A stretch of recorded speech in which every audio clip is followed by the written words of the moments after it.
Hey everyone, welcome back to another episode of Launch Codes Football. My name is Chris W. And I'm I'm Chris Chelsea. P.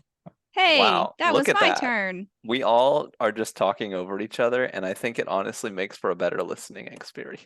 This is what happens when I miss 1 week of recording. I get replaced for second in the introduction. Yep, you miss one, and now Chris is like, I'm ready to take over. It's not, It's like it's my time. It is my time to shine. oh my gosh. Well, today we are going on episode 62, and we're going to have a fun episode here. I think some people are really going to hate us for this episode, but we have a lot to get off our chests today. So let's just go straight to it. Today we wanted to talk about everyone's bottom five teams in the league right now after week two. So the way this is gonna work is five is the least of the worst, and then one is the worst of the worst. So without further ado, Chelsea, you love spicy takes and opinions. So who's your bottom five? Okay, so I'll start with number 5, with that being the best of the worst of my bottom 5. So for my 5th team, I went with the Rams, and I know that the Rams have been showing up more than people expected them to. But I'm of the opinion that in the grand scheme of the season that they're just not going to look that good. Like Nakua has looked amazing. He came out of left field literally. No one saw him coming. No one knew who he was really, and he has come out and shined with Cooper Kupp being on the IR for the first 4 weeks of the season. Matthew Stafford has also looked better than I anticipated, especially with Kupp gone. And Aaron Donald is always going to be Aaron Donald. Like, you just can't stop that guy. He's just the best. But outside of a handful of players, their roster really does not impress me. And we talked about this a couple of weeks ago. I mean, the reason it doesn't impress me is because they sold the house to win their Super Bowl. They signed everyone. They won, which was great, and then they all left. And now they just kind of have the bare bones of their team remaining. And I just don't think that those bare bones are going to be enough to be sustainable for the entire season. They have some talent and they definitely have some surprises, but I think generally speaking, looking at roster construction, it just doesn't leave much to be desired. So that being my 5th team, That's um, any thoughts on that? I did not expect Rams because I felt like they've played decent or like Yeah, they and have. they beat the Seahawks too. They've But definitely played better than I expected, but I personally am not buying it long this is a term. grand scheme thing. So, This is not necessarily right now. This is where you think they'll be like by the end. I mean, I still think that they're about here right now. And I True. realize Okay. that them being at 5 is probably a little bit spicy, that there are probably other teams that I could pick that have done worse or have worse records or whatever it may be. But I kind of look at it in regards to talent, record, and like forecasting the rest of the season and how they've performed so far. Because Okay. there's no denying that they've performed well so far and have exceeded expectations. Mm-hmm. I am just of the opinion that I do not expect that to continue. Okay. So, 4th team, I'm going to go with the Titans. They have more talent on their roster than the Rams, but the problem is they don't have a sustainable quarterback. And I know that they played a really good game against the Chargers on Sunday and actually ended up winning that game, but I still do not think that they're very good. I think that Derrick Henry is still good, but I do think that he is going to start declining if he has not already, just due to age, not due to him not being good anymore. He's just starting to get up there in age, and this is around the age point where people start declining. I don't think they have that much talent in their wide receiver room, and Mm. I think they have some decent pieces on defense, but generally speaking, again, the thing that's going to sink them is their quarterback. I've been saying for years that Ryan Tannehill is no better than mediocre. Mm. And I stand by that. You look at his first 2 games, even though they managed to squeak out a victory on Sunday, he did not impress me that much, honestly. And the 2 backups that they have, don't leave much to be desired either. I know that they have Will Levis, but if Will Levis was supposed to be all of that, wouldn't Will Levis be starting, considering how Ryan Tannehill has started? So the fact that he isn't, I think, is a little bit revealing. And then Malik Willis, we've seen him. We saw him some last year, and he wasn't what people thought he was going to be.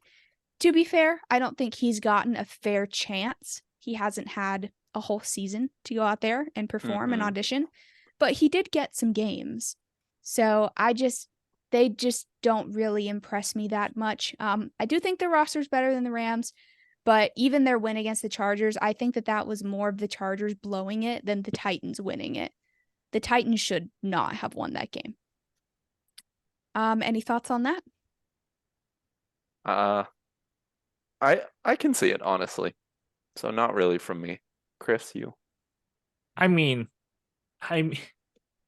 you're not wrong. I mean, like you have Hopkins who's older and he's not the best anymore, and can't get it to him. So you got an old running back that wants to do everything, but he's getting old, and Ryan Tannehill can't even do push-ups. So what more do you want from him? Like, basically, he is a replacement that needs to retire sometime soon. And I think that's not even a hot, spicy take. Like, that's just a fact. I don't think it is either. Yeah.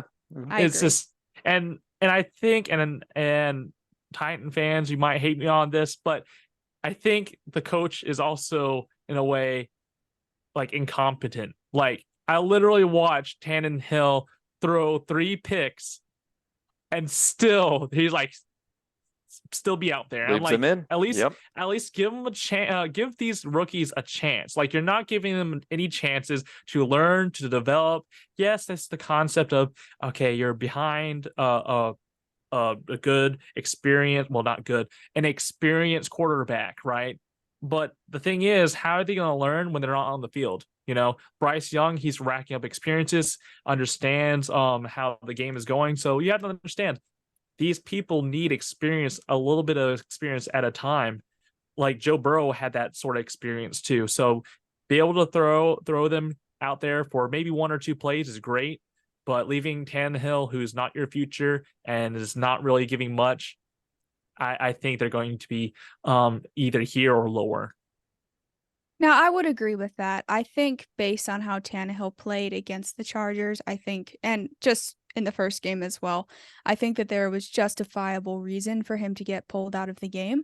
They obviously kept them in there for a reason, though, and it paid off for them, considering they won their second game. I personally do not think Vrabel is a bad coach. I think Vrabel is a really good coach. I just think he is not as experienced when it comes to things like this. And I think he's still trying to figure out the intricacies of coaching. But even still, I just don't think the Titans are that talented. So my third person on the team for this is I'm going to go with the Texans. Now, don't get me wrong, the Texans have potential. I mean, they took CJ Stroud for a reason. I think that CJ Stroud currently is the most talented rookie quarterback that's playing. And generally speaking, I think he's the most talented. I think he was the most polished coming out of Ohio State. I think he has a lot going for him. So I really like that pick. And then I really liked Will Anderson right after it. I think that they had a phenomenal first round, and I really don't think they could have asked for more. I also really like their head coach. I think he was a good hire. He is a Texan through and through. He played for the team for years. I think he kind of reminds me of the Lions head coach, like with the personality and the intensity to kind of fire up a team that's been known to be bad. That's kind of what he reminds me of. So I think they're definitely on the rise, but even still, I don't think that their team is that talented. I think Stroud is good, obviously, and I think Dameon Pierce is good. I think that their receivers have potential, but like Kenny Stills is on the team. He doesn't really impress me that much anymore. I mean, he's bounced around for a while and is a veteran now. I think that they have some players on their team that have potential. Like I think Laramie Tunzel is good. I think they have some pieces on their defense that are solid, like Derek Stingley. But generally speaking, again, their roster doesn't impress me, and I think they're going to have a top 5 pick in the draft this upcoming year. Here's to hoping that they don't get Marvin Harrison Jr., because I would be crying real tears if that happened. But I think that their roster is less talented than the Titans roster, which is one of the primary reasons that I put them at 3. So I'm gonna go with them at 3. Do you guys have any thoughts on that? No, I can agree with that. Any thoughts, Chris? Texans, and I hate to say this, I think they're just. I'm going to say this for this year, they're going to be a trash team. That's not because of the lack of talent, but like you were saying, but it's because they're just rebuilding, and just like the Panthers, they're rebuilding, and really, I think in the future they could be good, unless they have a moment like the Jets. If CJ Stroud becomes unhealthy, that's the only reason why they go down next in a couple of years. But I think that's fair. Yeah. So that's kind of who I have at 3. Number 2, and I hate to put this team here because I'm very high on their quarterback when it comes to fantasy, and I think that the offense does have potential, but just based on what I've seen so far and based on forecasting for the rest of the year, I gotta go with the Bears at 2. I mean, Yikes. they are just going through it right now. I mean, Justin Fields came out criticizing his coaches. Their defensive coordinator resigned because of alleged FBI investigations potentially involving children, which is terrible. I think that they have potential on their team. I mean, don't get me wrong. I don't think Eberflus is a bad coach, but I think he's an inexperienced coach. He was the defensive coordinator for the Colts for a couple of years, and generally speaking, he did pretty well. But maybe he's just meant to do that. Maybe he's meant to specialize rather than be a head coach. I don't really think he's coached long enough for anyone to really make a solid statement on that. But it's not looking great so far. Justin Fields has just kind of looked mediocre. Doesn't really appear that they are giving him much confidence in regards to letting him air the ball out. DJ Moore has almost been a non-factor so far. He hasn't really had that big of an impact, which has to pain Panthers fans, by the way, for what they gave up to move up to get Bryce Young, and now they don't have a first round pick because of it next year, and to see DJ not even doing much with the Bears, that has to hurt if you're a Panthers fan.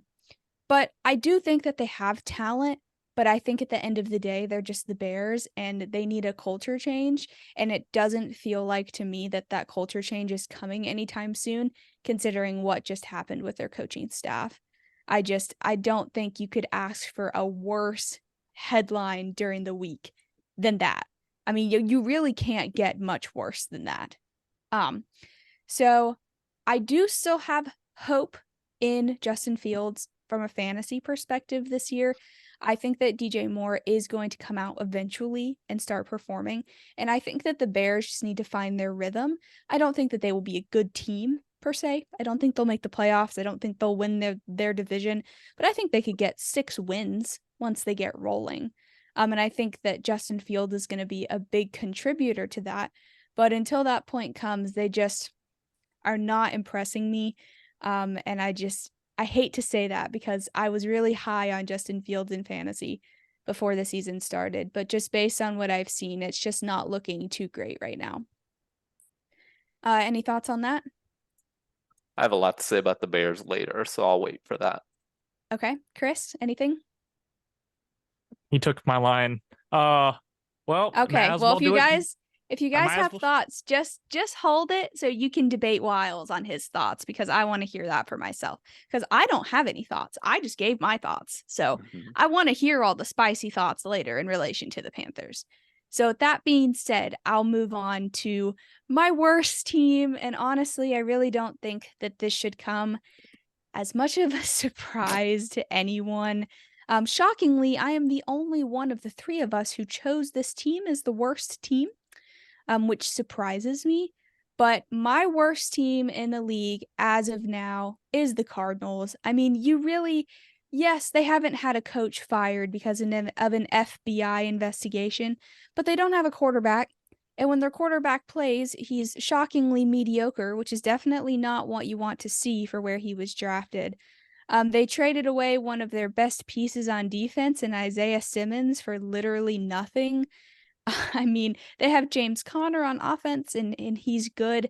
They have a couple of young players on offense, a couple of young players on defense that can definitely make an impact on that team. But when your starting quarterback is Josh Dobbs and you blow a victory to the Giants, who got shut out in week 1, and you're playing at home, you just really don't leave much to be desired. So, unfortunately, I do have to go with the Cardinals as my worst team. I think that they are leading the charge for the Caleb Williams sweepstakes right now. I would be surprised if they don't end up with the first pick. I just think the way that their roster is built, the way that their team looks, how they obviously feel about Kyler, some of the quotes that their new head coach has given have been kind of weird, like how they didn't want to announce the starter for the first week because of like keeping it a mystery to like keep people on their toes. It's like, what? That's just kind of weird to me. So I'm gonna have to go with them. I mean, they are probably going to end up getting the first pick, and if not, they're gonna be able to get a top 5 pick. I mean, I'd be very, very surprised if they got lower than a top 5 pick in this upcoming draft. But yeah, that's my bottom 5 currently. I feel bad for the Cardinals, feel bad for Cardinals fans. I mean, there's just not really much you can say, honestly. But what do you guys think about that? Do you think that that's a verifiable, that the Cardinals are just, deserving of that bottom slot, or not so much? I see it. It's hard to argue against it, to be real. I mean, they're pretty bad. They're pretty bad. We'll just say that. But I personally don't have them on my list because I feel some other teams might outshine their performance. And I will say this: they can at least score points. They may not do it when they need to in the fourth quarter, and they may blow leads to teams like the Giants, but they can score the football. Mm-hmm. That is a proven fact. That's true. Anyways, thank you, Chelsea, for sharing. This is a nice, spicy list.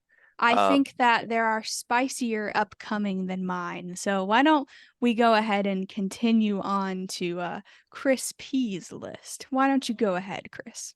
All right, guys. I know I'm new to this podcast, and I know people out there they won't like this. And you're gonna get crucified for these. I concur. If our podcast gets flagged, it's because of Chris P. I 100% agree with my list, though, because every year they do the same thing over and over again, and I'm just gonna rip off the Band-Aid. Josh Allen, if you're listening to this, goodness, I hope that you are. Please continue listening if you are. You are holding back your team. You are okay. Maybe don't continue listening. No, listening. No, listen. Because and this is a fun fact. I added extra one for my list, but the Buffalo Bills. The reason why, you have to understand, they've struggled with their running backs in the past. They don't have a shining star there. Josh Allen, he is on or off.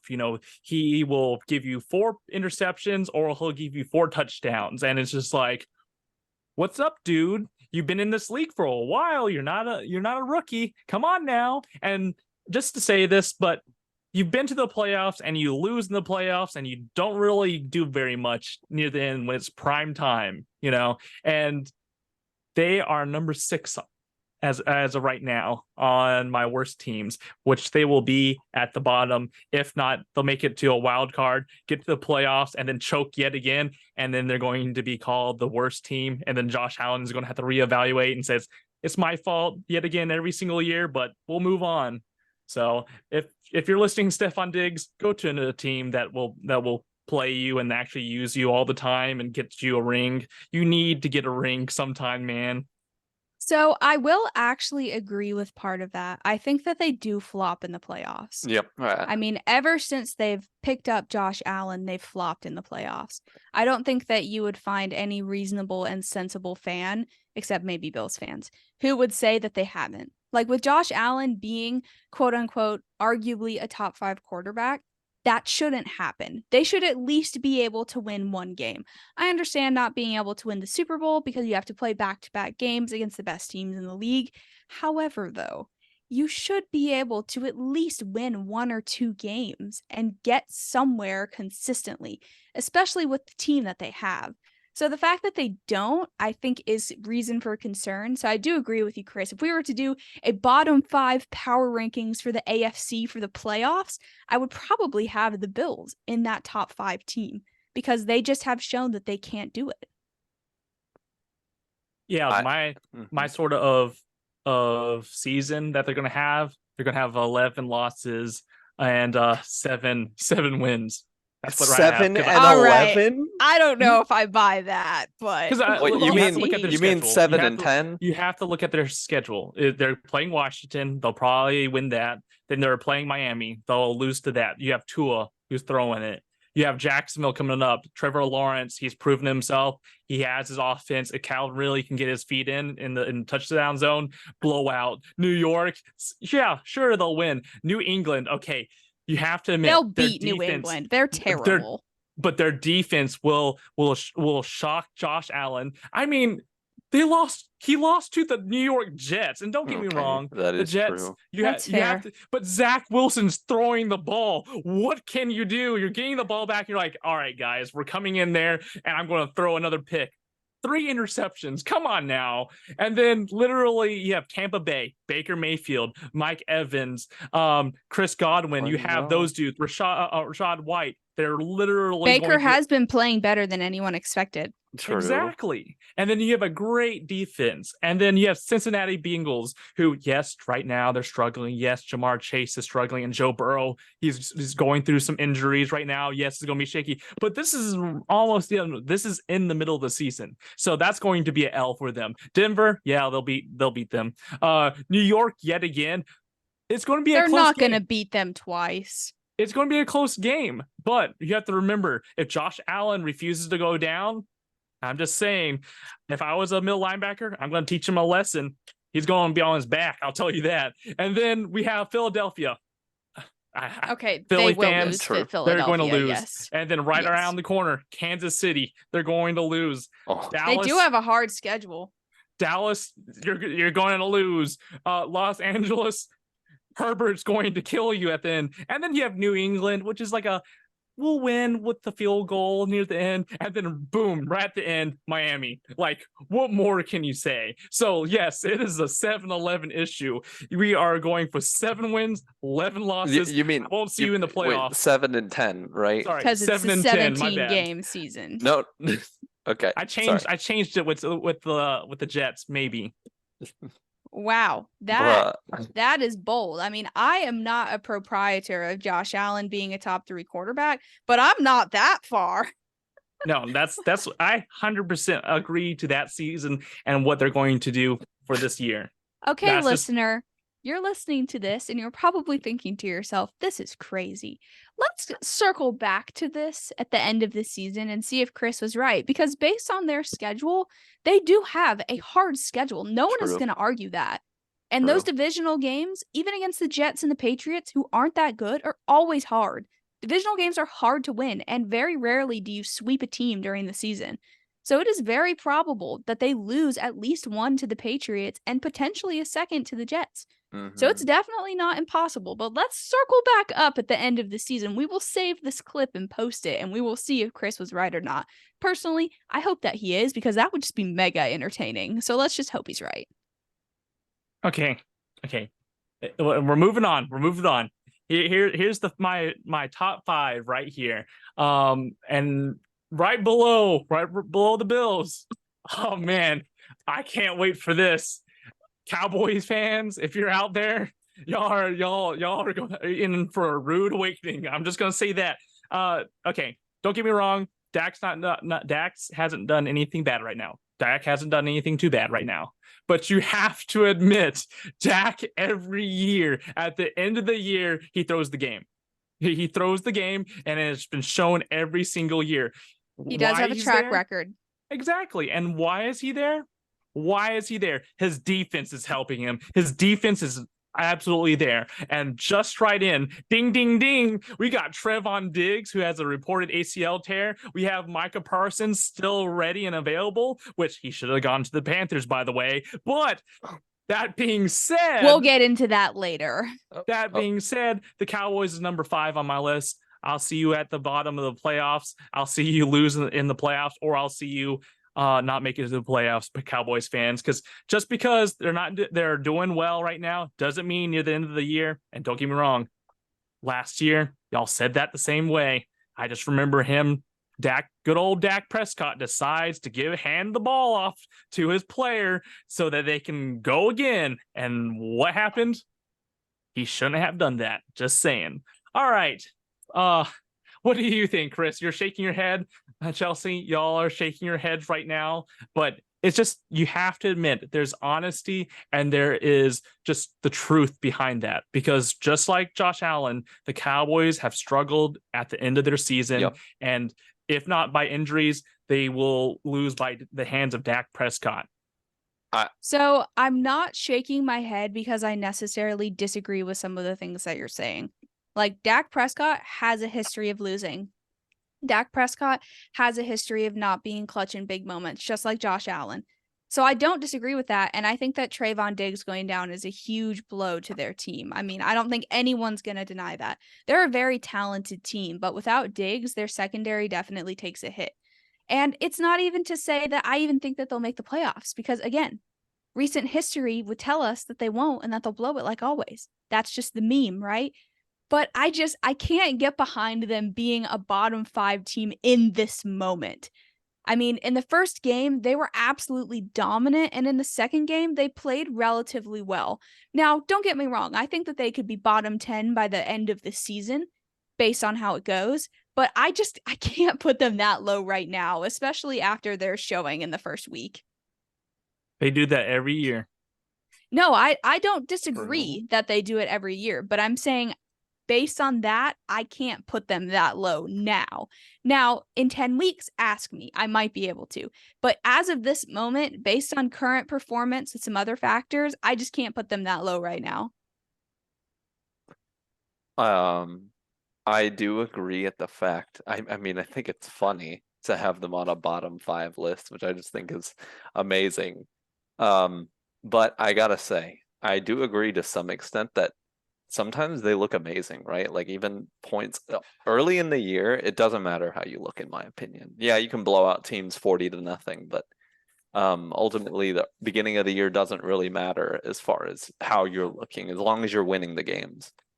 Because the Cowboys have come out and looked amazing, at the beginning of their years, but then by the end, who remembers it? Nobody, because there's been a horrific playoff loss. You've got Zeke trying to block 5 guys at the end of a Hail Mary play, and that's what your season's remembered for. So honestly, I am laughing because it's a bottom 5 list, but I do agree with some of the points, honestly. It'd be interesting to see what's going to happen when the defense is getting scored on. What's going to happen then? Is Dak going to be able to respond? I don't know. Does that mean it's going to be Mr. Trey Lance season? I'm going to call right now. Dak's going to get injured on game 8. Dang. All right. Looks like we're holding you to multiple things in this episode. So we will circle back to week 8 and see if that comes to fruition or not. Okay. Oh, it will. But moving on. Now, number 4 on my list, right? And you can't see this, but it just says Justin Fields sucks. Let's see here. Can you all see that? Yes. Justin Fields sucks. He always has. Yep. Number 4 on my list. Good old Bears. All right.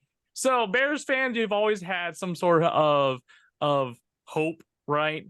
And throughout the years, I've watched Justin Fields, and yes, I have drafted him on my fantasy team.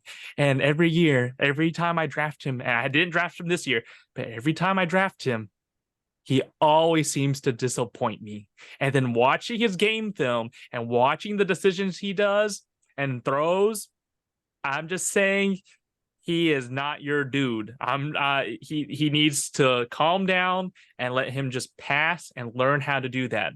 As we've seen from throughout these past couple of years, yes, he has potential. Yes, he's a young player. Yes, so is Josh Allen. So is Trey Lance. But the thing is, Justin Fields, I feel like he has plateaued in a way. He has a little curve, but not too much. And from a lot of these clips I've watched, a lot of these games that he's played, he hasn't performed the best of top 10 quarterback. He has a great wide receiver, DJ Moore. Don't get me wrong. He has a great young team coming around him, but he's not utilizing the weapons. And I think that will be his downfall at the end of the season. So they're number 4 right now. Any sort of discussion around that? I mean, I have them in my bottom 5, so I Same. agree. But I will say I don't think it's Justin Fields' fault that he hasn't been given more weapons. I mean, bro has Chase Claypool as his wide receiver 3. Like, that's not his fault. But the Yeah. thing is, if you're going to be a quarterback, you're going to make your players become great. Just like Mahomes. Mahomes is great with his wide receivers. Yes, they drop the balls, but still he gives them opportunities to shine, and he hasn't done that. I mean, DJ I Moore. will say though, he is a lot younger than Mahomes is, and he has less experience. I think Mahomes has a chance to be the best ever. Not excusing Justin Fields by any shot, because I put them in my bottom 5. Like, I think he has underperformed. But it's not his fault that the general manager can't go out and get him some decent talent outside of DJ Moore and Cole Kmet. I mean, his line is terrible. They've been trying to address his line for how long now? 3 years, and they're still where they are.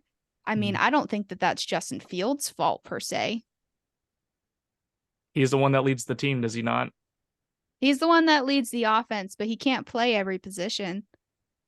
Yeah, that's true. But he also seems to have a tendency to throw interceptions at times when it's just like, hey, you gotta handle it, handle your business, get down the field, get away from this, and just do short passes, do some sort of decision making. And he doesn't seem to get that. And right now, this season, they're going to struggle with that. Yes, DJ Moore is trying to do the best. Yes, they're trying to try to figure out their running back system. But right now, he just needs to calm down and figure things out. And I think this is the year where he'll struggle. Maybe he'll have an upside next year, but this is kind of his make or break year. Yeah. I mean, this is what, year 3 or 4 for him? I don't recall off the top of my head. So, I mean, he's starting to get to the point of people are not going to put up with mediocrity for much longer, regardless of his talent ceiling or not. I believe so. Yeah, I agree. All right, then we'll keep on moving on. All right, number 3 right now, the Panthers. I mean, come on. Like, Bryce Young, I know you're young. I know you are the number 1 draft pick. Your left tackle sucks. I'm just gonna say that right now. He needs to get fired. I want to pick someone off the street and hire him to do his job, because right now, homeboy does not know how to pass block. He can run block, don't get me wrong, but you're not there for one job. You're there for 2 jobs. It's to pass block or run block. And that right now is a struggle. And Bryce Young, yes, you are running out of the pocket, just like Sam Darnold, just like all the other quarterbacks in the past. And right now, you just got to calm down, got to figure things out. This is your, let's see the surrounding year. Let's get some experience under my belt. I'll see you in 4 years. You're probably going to be really good if your O-line can help save you and not make you run away 50 million times and break your ankles like Cam Newton did. So that being said, I have them at number 3 on my list. Is that fair? What do y'all think? So I actually did not put the Panthers in my bottom 5, and I know that they have underperformed this year so far. But I think that the talent level that they have on that team is way above most of the teams that I have in my bottom 5, if not all of them. I think the only team that is relatively comparable can be some of the players that the Rams have. But I think overall, the Panthers have a talented roster. It's just going to be a matter of if one or two positions absolutely sinks them. And they have sustained some major injuries already. So it's going to be interesting to see how they rebound. But it doesn't appear to me that Panthers fans are the biggest fan of Frank Reich thus far. They keep thinking that he kind of calls plays similarly to other coaches in the Panthers past who are not popular, cough, cough, Matt Rule. And as someone whose team was led by Frank Reich, I empathize. When Frank Reich was the coach of the Colts, he started out very well. Like, he was aggressive, like he called good plays, he worked with the players that he had. And the longer that we had him, he just declined. I don't know any other way to put it. And I think a lot of the decisions fall on his shoulders. I don't think it's his fault that Ekwonu can't pull himself together and do his job effectively. But I do think, like, the Panthers may not be in my bottom 5, but they're right on the line. Like, they're not that much farther above the bottom 5, in my opinion. So it doesn't surprise me that they're in your bottom 5, and I can't really say that I disagree. I just think that they're a lot more talented than most of the other teams, at least on my list, which was my primary reason for not putting them down.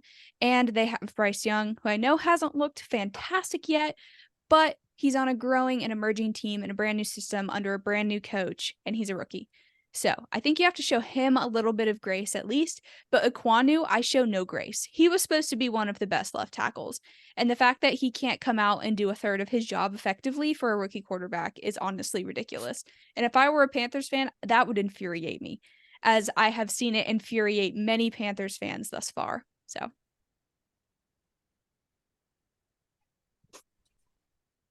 Chris, what do you think? I think I have more to say on that later. Don't worry. We've got more. And just a little side note, Chelsea. Yes, Bryce might be young, but you have to remember the defense won't be there forever, and they won't be in a Captain America sort of freeze them until they're ready. Because Brian Burns, yes, he might be young right now, but if it's 3 years down the road, he'll be 28 at that point, and we'll have to re-sign him, put some sort of more salary there, and we can't re-sign, let's say, Miles Sanders, who is also an older-ish player that will be in the next future couple of years when Bryce Young does come of age in a way. So we will probably replace him in about 2 or 3 years from now, if not less. If not sooner, honestly. Yeah, and that's true. Right now, I think that their defense, I don't think that they're stellar, but I think they're above average. Like, the defense is solid. And I know they've sustained some injuries already, and it might not be that way to begin. And I know that they gave up points in the second game, but I think a lot of that was due to them just being tired because the offense couldn't do anything. Honestly, their defense impresses me a decent amount. I don't think that their defense is bad. But again, we're going to have to see how it goes, because with them losing some of their biggest pieces on defense, such as Shaq Thompson, out for the year with a broken fibula, it's not looking good. And right now, Bryce Young is struggling with a foot injury right now. And I will say, apparently he's not going to play this week with an ankle injury.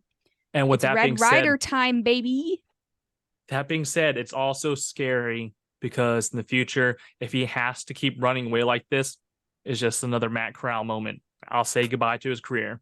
But moving on, we're going to the second pick that I have, and it is the Texans. The Texans right now. Yes, they are have a young quarterback. Yes, they are trying to get the talent there, and they're trying to come together, rally. But you have to remember, like, Stroud has his moments. He's learning. I think maybe down the future he is injured right now, but right now has potential. He might have more potential than Anthony Richardson, depending on if they can get a good wide receiver core. And honestly, I think a good O-line helps out a lot. I mean, I've seen that with Jalen Hurts. He came onto a team that literally had the best and still has a great O-line. And look at him go. Like literally, he is crushing it because he has so much time out there. So that being said, the number 2, we're going to keep on going down since I want to get into this, and I know right now number 1, a lot of people think that's, oh man, maybe it's the Broncos, or maybe it's someone else, and I had to think real fast. I was like, you know, who is always been the way it has been, and then instantly I thought of a butt fumble. Who had a butt fumble? Bruh. This is crazy. And it's the good old Jets. And I was like, The worst you know what? team. Aaron Rodgers. Bro. Shout out to Jared who drafted him on the 3rd pick. Shout out to you who picked him up as a meme after. You sure right, and he will forever be there. But that being said, the Jets are at my number 1 right now. The reason why, you have to remember who's throwing the ball.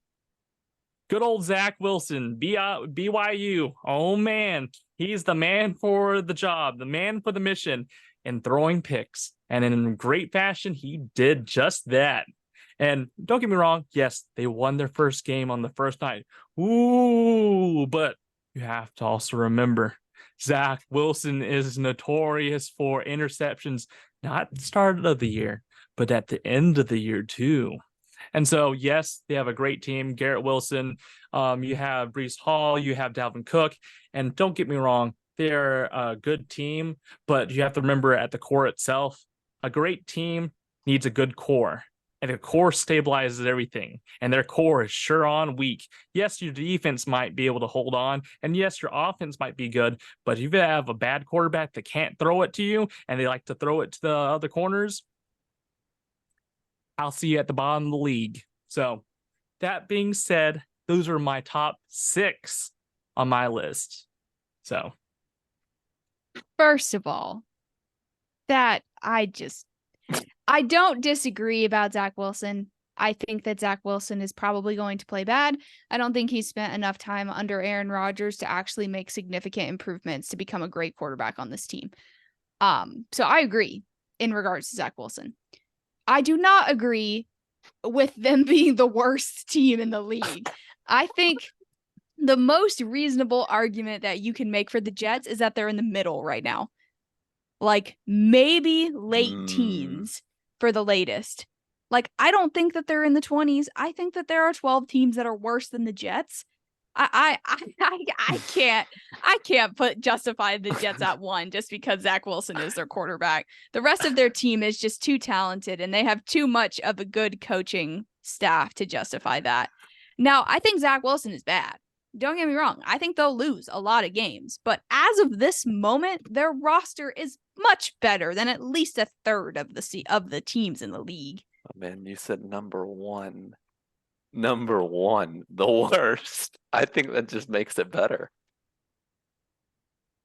you want to know their schedule though? I don't expect that it's easy, but I- even still, even regardless of their schedule they are not the worst team in the league. They're going to lose to New England Patriots. I think they could take 1 from New England. Right Mac Jones around is the corner. terrible. Kansas City. That's another. Okay, yeah, That's they'll an L. lose that. Yeah, Denver, they might be able to beat, but they could beat Denver. But I will say, a lot of Fumble. their players will be coming back. A lot of their players will be coming back, and they have shown potential. Yeah, Philadelphia they'll lose. is going to kill. Yep. New They're York. going to kill them. Yeah. They can beat the Giants. And I hate to say this, but New York, they have their moments, and there's New York versus New York, the Giants and the Jets. And really, am I going to pick Daniel Jones? Of course I'm going to pick Daniel Jones. At least he has potential compared to Zach Wilson, who likes to throw 3 interceptions every game. So that being said, right after that, they have the good old Chargers, Los Angeles. They'll They're going lose to take an that. L. Yeah. They have the second, Las Vegas. They can beat Las Vegas. They're pretty I bad. think they could beat Vegas, actually. Maybe. They have Buffalo right around the corner. Okay, yeah, that's probably an L. They did Good once. Good old Miami right around the Yeah, second. it's definitely an L. All right. We have Atlanta, who We They have a can great beat they're two- Atlanta. Atlanta's 2-0. 2-0. They can 2-0 beat right now. Atlanta. I'm just saying, you have Bijan Robinson. Yes, they don't have the best. I still think they can beat Atlanta. I actually think Atlanta takes that one. I believe so too. Houston. Now we Okay. have a problem. Okay, they're not gonna beat Houston. I'm going to call it Houston right is now. And people, terrible. on week 14, when Houston wins, you type L in the chat. L to Chris and Chelsea. When CJ Stroud, We're gonna be quoting this episode a lot And over the course of this right year, around the- just so right- you know. and 4 weeks after that, literally from Miami comes back again. Just saying, they come back again. No, I'm not saying that they're gonna win a lot of games and make the playoffs. I'm saying as of this moment, they are not the worst team in the league, even with Aaron Rodgers down probably the rest of the year. Well, now that we've pissed off every fan base, Even with the forecasting, I can't get behind that. I'm sorry. I mean, a forecast is a forecast, and it's predicting. It's not actually true facts. And if we see the stat lines from every past year, the Jets people will always say, "Oh, we got this." They said that about Aaron Rodgers. We got this. We're going to be the top team. That took like 5 minutes until their hopes were on the ground. So that being That's true. said, I'll see Literally Zach 4 Wilson. plays. I want to call. Here's another stat line you can quote me on. I think Zach Wilson will have 12 to 15 interceptions by the end of the year and about 7 touchdowns, throwing touchdowns. Woo! You do not like the Jets, good sir. hasn't Nope, he already just- thrown like 4? Or He's thrown 3 from this 3, my past bad, game. 3. So I just need him to do 3 more next game, and then he can give out 1 or 2 or 1 every now and then, and maybe be out of the game for a few games. We'll see. I will say Matt Corral should be on that team too. Well, we'll just see about that. Yep. We'll Yes, follow we up with will. that later on. We have to, right? Oof. Anyways, Chris, Mr. Chris W, why don't we delve into your teams and then hear this Panthers rant you've been saving up and then wrap this thing up. Well, now that we've pissed off everyone, I'd Except love Colts to go. fans. Yeah, actually, true. So, for my least of the worst team, I've got the Broncos. Their offense has obviously, by the eye test, gotten better, but their Nathaniel defense is Hackett much isn't there worse. anymore. But their defense is much worse than it was. They can't stop anybody. And blowing that game to the Commanders, I know the Broncos fans are mad about the PI at the end there, but they shouldn't have been in that situation to begin with. Yep. I don't blame Russell Wilson for that game. I do still mainly blame the defense, but I'm just saying you shouldn't have been in that scenario anyway. You were up like 21-3. Come on now. Yeah. Now, if you were up 28-3, I would have said you did that to yourself. I think if you're up, But yeah, I mean, sorry, but I really think the Broncos, while they've shown their offense is like slightly better, they can't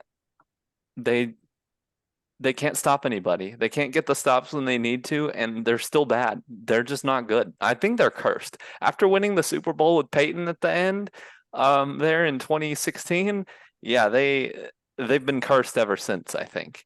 So I don't know what's going on there, but I'm not necessarily mad about it considering the team that they beat to win that Super Bowl. But also, I don't hold that much grudge over it. So I just think that actually the Broncos are just not good.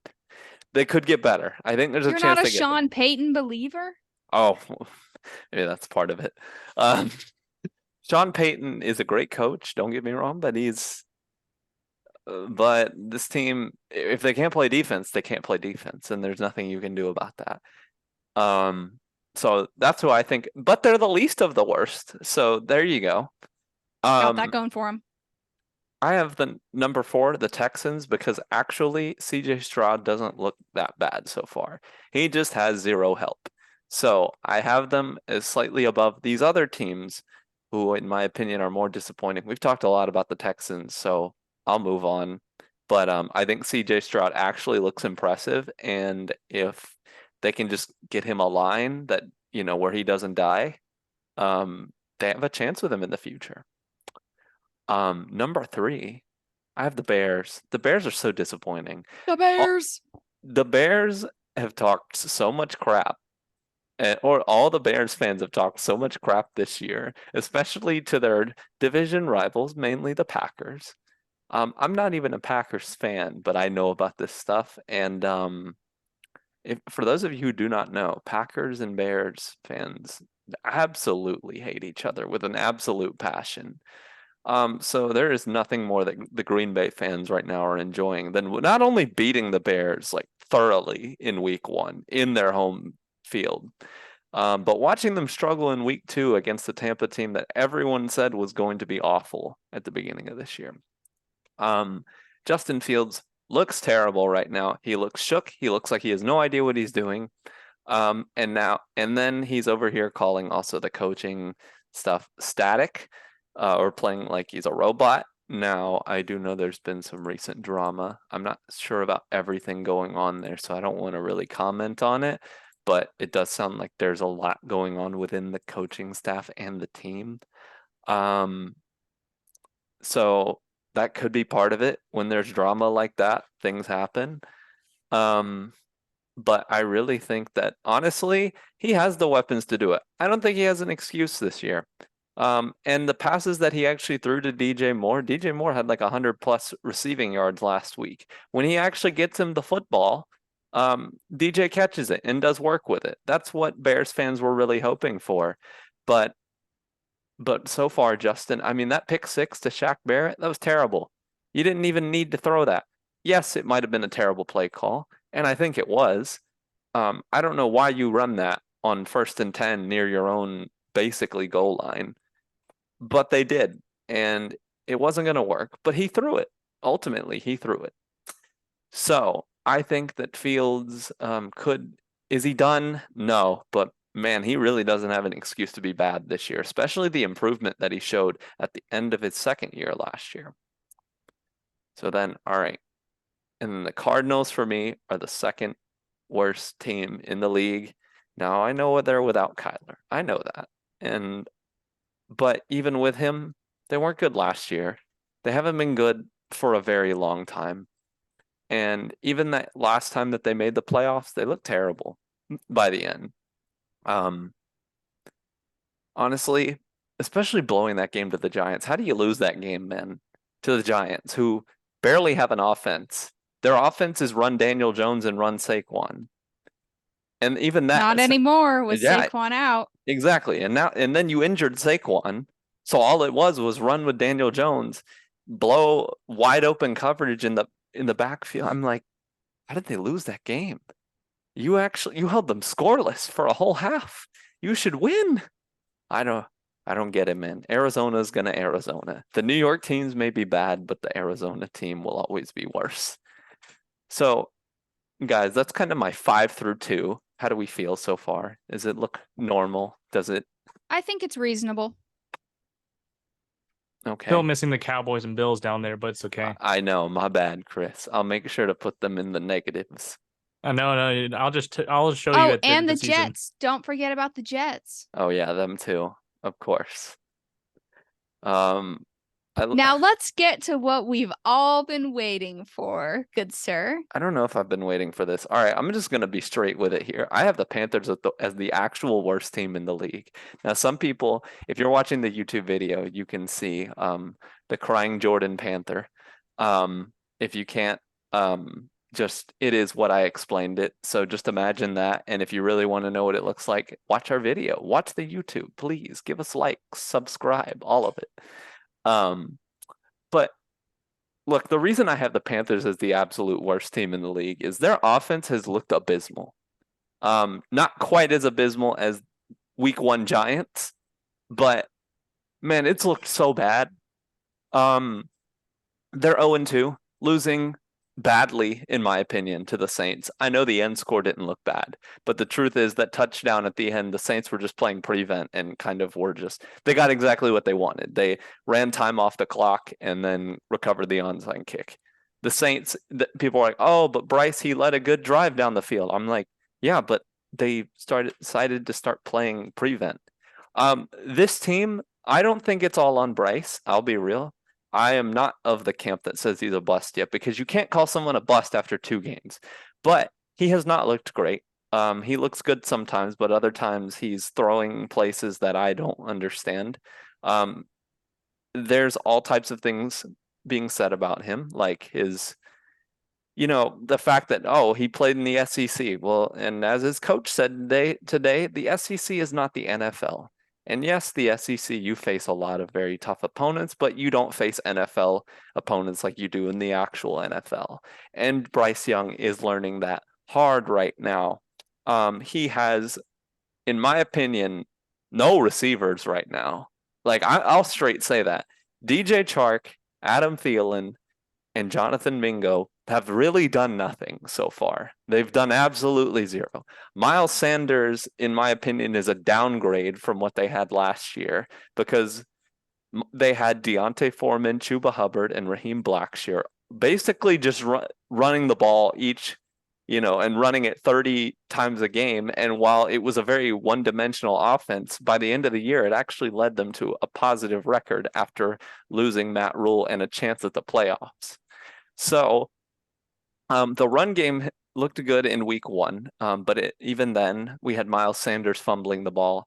And then this past week on Monday Night Football, he did nothing. There's literally a play. When you go back at it, they're driving to score a touchdown to tie the game in the 4th quarter, and you look at the play, and Dan Orlovsky is literally on the commentating seat looking and being like, there is no one open. Like, Bryce gets sacked, but Bryce is running around trying to find somebody, and the play design is awful. Literally, it just, I watched it, I'm like, what was he supposed to do with that? And why in the world would the Saints defense, they don't respect Panther receivers. They're not going to cover deep. The only one they'll probably even think about covering deep is DJ Chark, and they only targeted him on Monday Night Football one time. After all this vaunting about how DJ Chark is going to be the deep shot guy and the deep threat, you throw it to him one time. That one time in the game. How does that happen? Hayden Hurst has been okay. He's been the best receiver. Hayden Hurst should not be your best receiver. He's not bad. It's not to disrespect, but come on now. Like, we know what Hayden Hurst is. And look, I know Thielen. You're not going to expect Adam Thielen at his age right now to be a wide receiver 1. The problem is these guys, yeah, I appreciate the slide. These guys are honestly, this is a group of wide receiver 3s and then debatably 2s. Like, I think Chark is like a debatable wide receiver 2, but none of them are close to 1. I know Mingo's a rookie. I know that he's a rookie, but I just don't see it. I think they keep saying they have the talent, and Frank Reich is saying over here, like, we keep the playbook vanilla until the season. Well, it looks worse, or still looks bad. It still looks very vanilla and predictable. So, and also to add this, I am not trying to be a Panthers fan that is the doomers, right? Because right now the fan base is in shambles. Go on any fan page, go on their Reddit, go on their Twitter, go wherever you want to, the Carolina Huddle. All of them are just, somebody's pissed at somebody right now. Everyone is just angry, upset. They're upset at each other. They're saying, there's all the people who are the doomers who are saying the season's over, da da da. There are the people who are like, the people who are saying the season's over is annoying. You have people saying Bryce Young is a bust and that all of this stuff. And the fan base is literally in shambles. At halftime on Monday Night Football, the fans were booing the offense as they go back into the locker room because they put up 6 points, 6-6 at halftime.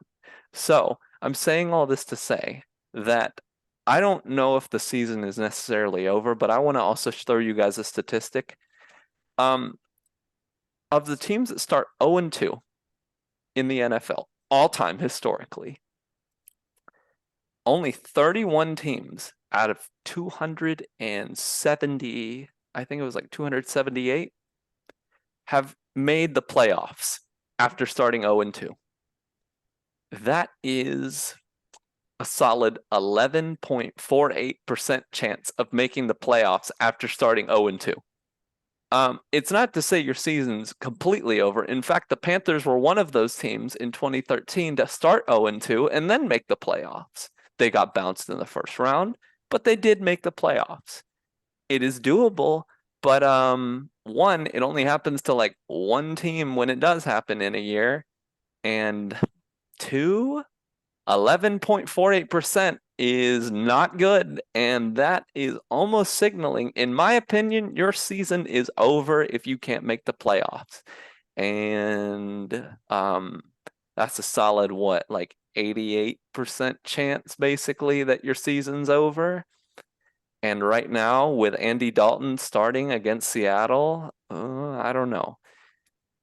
That's been a lot of what's been on my mind. The reason I think we're the worst in the league is because the run game isn't good. It's just not. They can't get short yardage. They're bringing in Andy Dalton to get short yardage, man. Andy Dalton, like, come on. You should have just kept Deontay Foreman. He is basically playing for the Bears for free. Deontay Foreman is getting literally almost no touches also with the Bears. He wanted to stay in Carolina, and he signed like a $2 million contract for a year with the Bears. I'm like, was he that worthless? And so he's not even playing that much. He's sitting on my bench in fantasy doing almost nothing. And he's not even bad.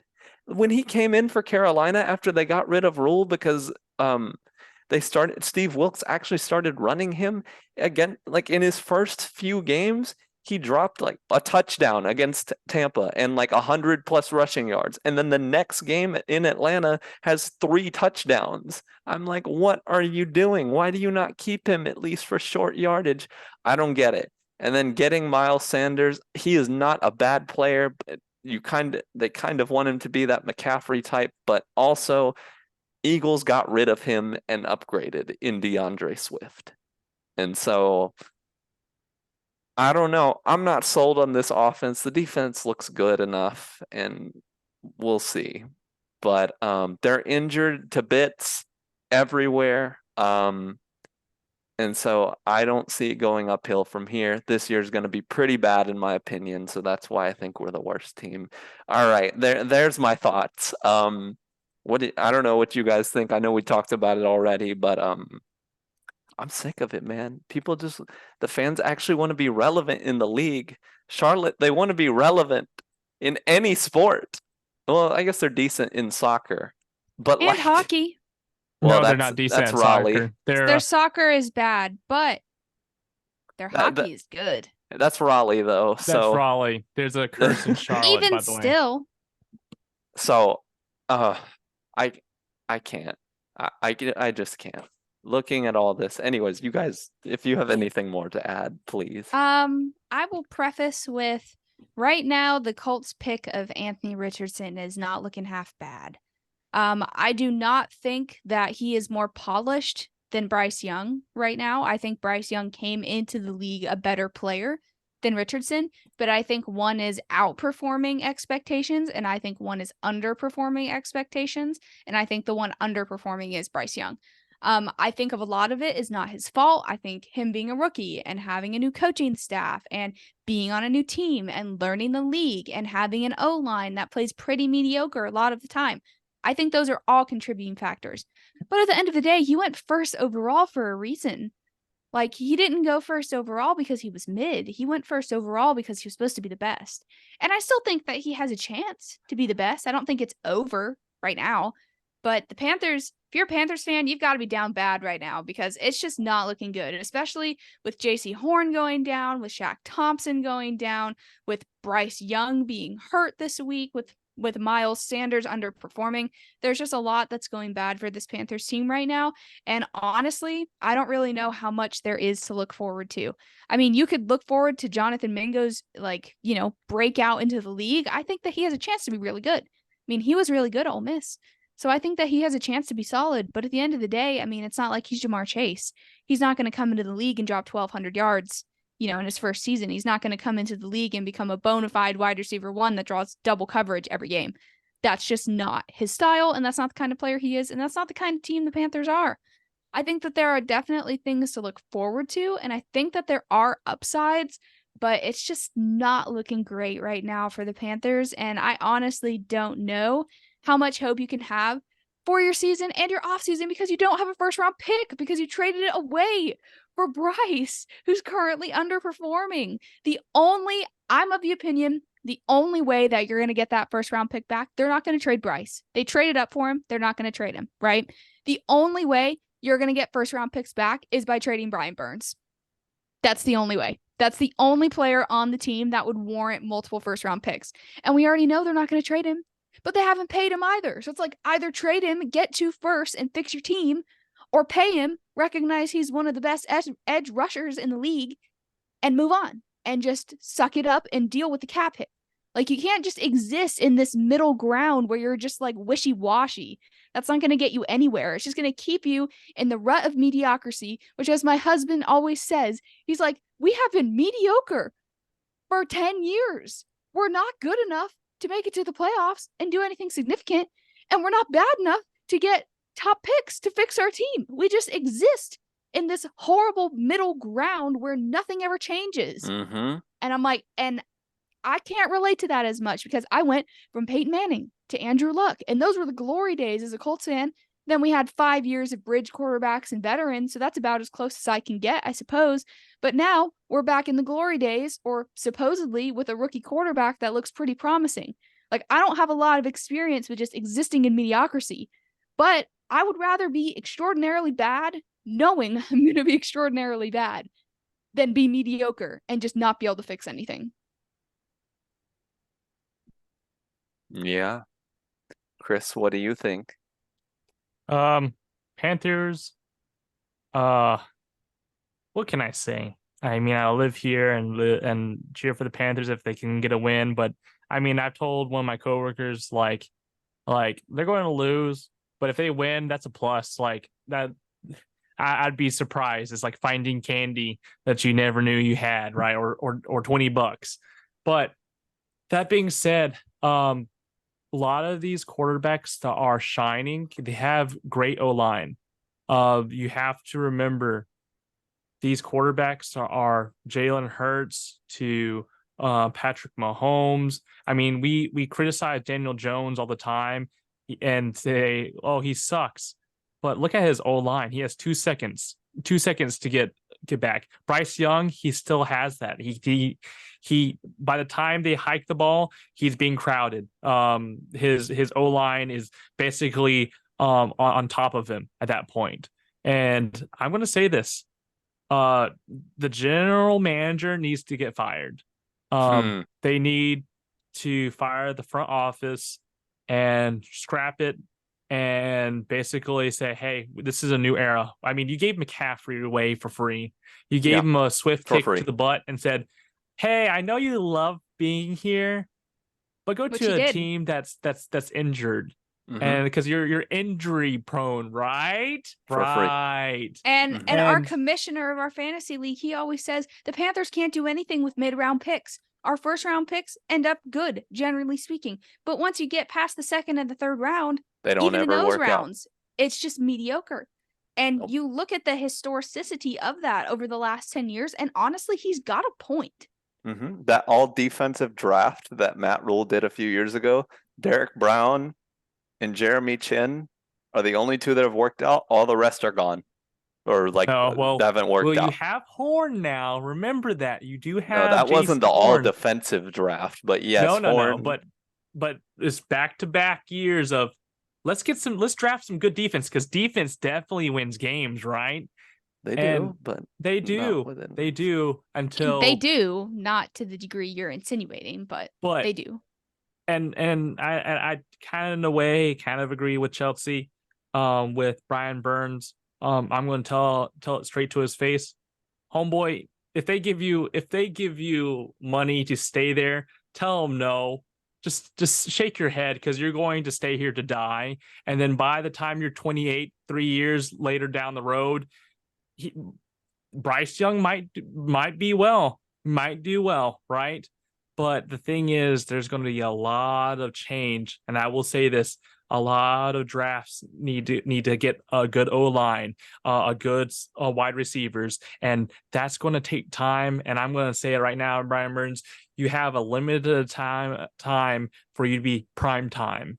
And right now, I would highly encourage, just like McCaffrey did, go to a team that cares, that wants to push for the Super Bowl. Dolphins right now, they are pushing for a Super Bowl. They are tired of being the laughingstock of mediocre to now actually let's push for that and actually vie for it. Yes, they gave away a lot of their picks, but the thing is, look at their talent. They dropped 4 touchdowns on the first game. Like, goodness, Tua was like, oh, people were making fun of Tua for being injured. Well, he proved them wrong. And then literally, I'm saying this too as a Panthers fan of wanting them to do well. Like, I understand we're having a struggle with quarterbacks, and I understand we're having a struggle overall. You know, is our new head coach a good asset? I don't know. Like, a lot of the people out there that's listening, and y'all were saying, "Oh, Matt Rule's going to be great. He's going to be changed." I remember talking to someone literally when he came on board. I was like, looking at his history from college, I'm like, what? He doesn't have any experience, and he's going to just either A, make it really good, and I need to see some performance, or B, we're going to get screwed. And these past couple of years, he has single-handedly screwed over, and I hate to say this, and for someone's career, but he has screwed over the Panthers, and I think it's irreparable. We even had Matt Corral, and now he's not even on the team. You know, I'm like, bro, and I told Chris last week, I hope Matt Corral sues Matt Rule for destroying his career, because don't get me wrong, but homeboy, Matt Rule has destroyed this dude's career and has destroyed a lot of people's careers here at the Panthers, and they want to find a win and be on a winning team. But that's not going to happen for another 3 years if Bryce Young can stay healthy. And I'm going to say this, if Bryce Young, his downfall will be his O-line. It will 100% be his O-line, and he will have injury prone. He will be injury prone because of his O-line, not because of him. It's because of his O-line. Yeah, and I mean, and I'll say this in part about Frank Reich, kind of like I mentioned earlier. I don't think that Frank Reich is a bad coach. I don't. He started out very promising with the Colts. I don't think that he is bad by any stretch of a coach. But I think sometimes he's too old school when he shouldn't be. And I think sometimes he's too risky when it's not necessary. Like, he's not very good at finding that balance of when to be risky and when to not be. I think that he's an inspiring dude. I mean, he's a Christian. He's a great guy. He works with some really good organizations in Charlotte and in Indianapolis still to help people. I think that he is a good guy to lead a team. His coaching skills leave something to be desired is just what I'll leave it at. I near the end of his tenure, I was not impressed with him, but I was very excited when he got hired because he showed a lot of potential. And at first, he was really good, but he just went downhill, and it just kind of seems like it's starting out that way with the Panthers. Just like some of his play calling, like everyone wanted the wide receiver screens to die when Rule left. And you know what happens like 10 times a game now? Those, usually for lost yardage. Like, why are we calling the same thing over and over and over when it has proven time and time again to not work? Like, we need some creativity. We need some route trees. We need some versatility. Like, we need a receivers coach who can actually coach separation for these players, because evidently they haven't been able to do it these first 2 games.